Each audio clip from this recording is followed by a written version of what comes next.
Physics यानी कि भौतिकी का पहला चैप्टर है लाइट। तो वैसे बच्चे जो क्लास 10th और 12th में हैं उनके लिए बहुत ही महत्वपूर्ण होने वाला है।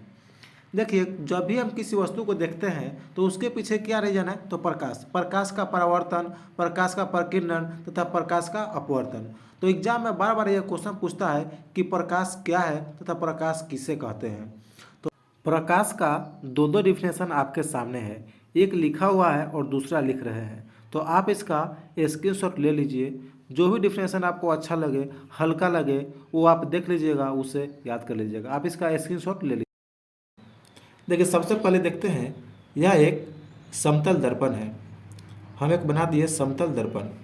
यहाँ पे देखिए क्या होता है कि जब भी कोई किरण आती है, जब भी कोई किरण आती है, यहाँ पे आई, इस तरफ से आई और इस तरफ गई, तो हमें ध्यान देना पड़ता है कि जो प्रकाश है ये जितने डिग्री के एंगल पे आता है, जितने डिग्री के एंगल पे आता है उतना ही डिग्री के एंगल बना करके ये चला जाता है।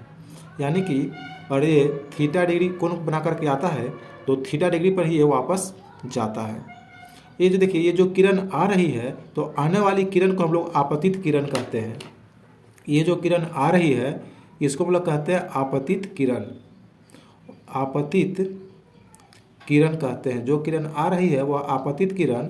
और देखिए, यह जो समतल दर्पण है, समतल दर्पण, इस दर्पण से टकराने के बाद यह जो किरण जा रही है इसको हम लोग कहते हैं परावर्तित किरण, यानी कि इसका परावर्तन हो रहा है, परावर्तित किरण कहते हैं।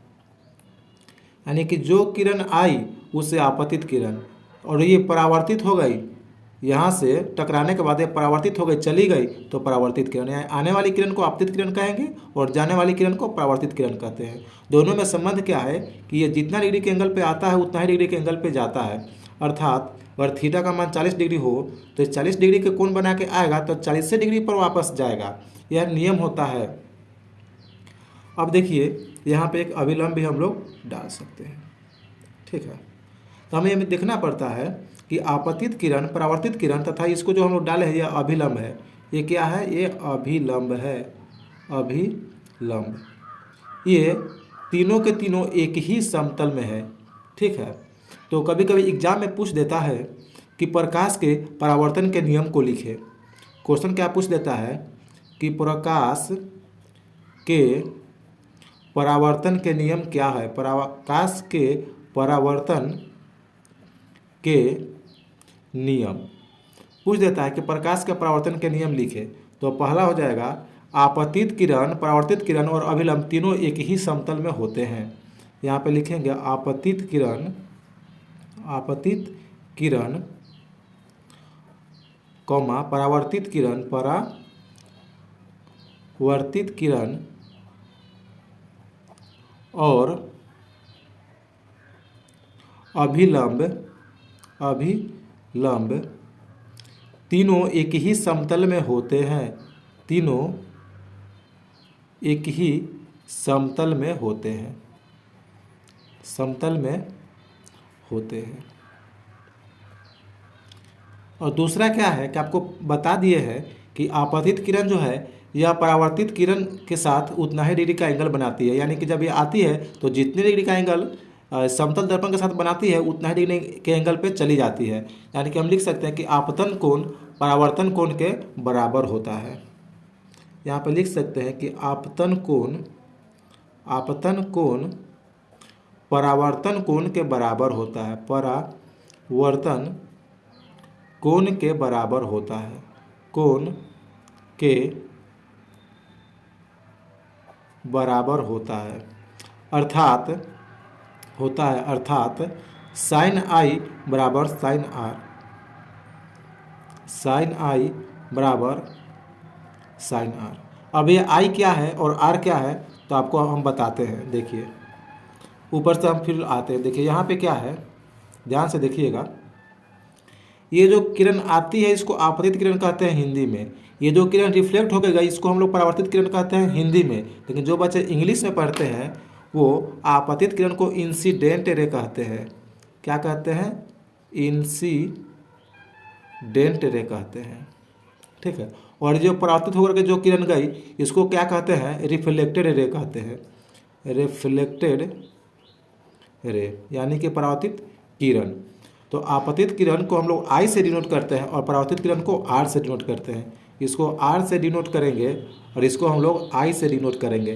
तो वही देखिए, वही है साइन आई बराबर साइन आर, यानी कि आई जो है ये दोनों एंगल क्या होता है, बराबर होता है। तो वही साइन आई बराबर साइन आर लिखा हुआ है।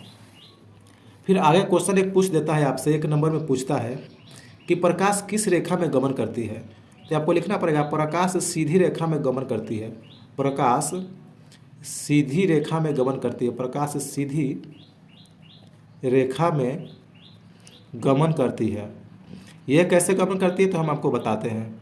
सीधी रेखा में गमन करती है, देखिए यहाँ पे है, तो ये जो प्रकाश की किरण आई है ये सीधे आई है और यहाँ टकराने के बाद ये सीधे वापस गई है।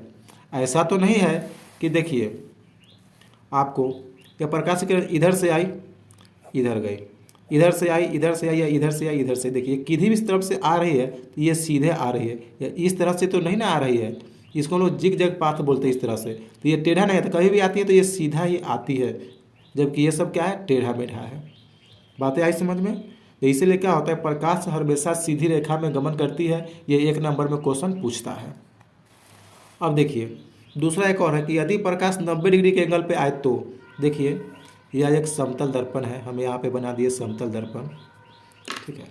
यहाँ पे देखिए अगर प्रकाश ये जो है लाइट, यह क्या है कि सीधी रेखा में आ रही है, देखिए यहाँ से ये ऊपर से आई सीधी रेखा में, यानी कि सीधी रेखा मतलब 90 डिग्री के एंगल से आई, तो जाएगी भी इसी पर, यानी कि जिस रास्ते से आती है उसी रास्ते पे वापस लौट जाती है। ये किरण 90 डिग्री के एंगल पे आती है। जब कोई किरण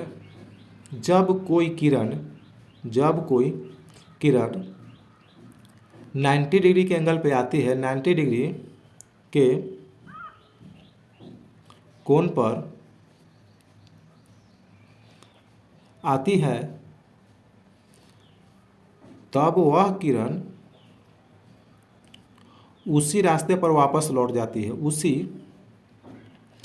रास्ते पर वापस लौट जाती है।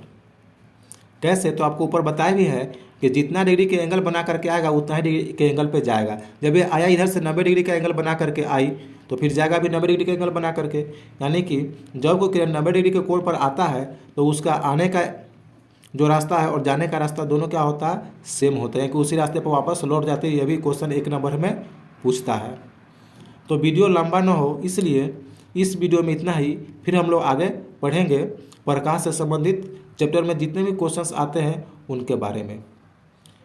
तो आप लोगों को वीडियो अच्छा लगा है तो लाइक कीजिए, सब्सक्राइब कीजिए और वीडियो को शेयर जरूर कीजिए। वीडियो देखने के लिए आपको बहुत बहुत धन्यवाद।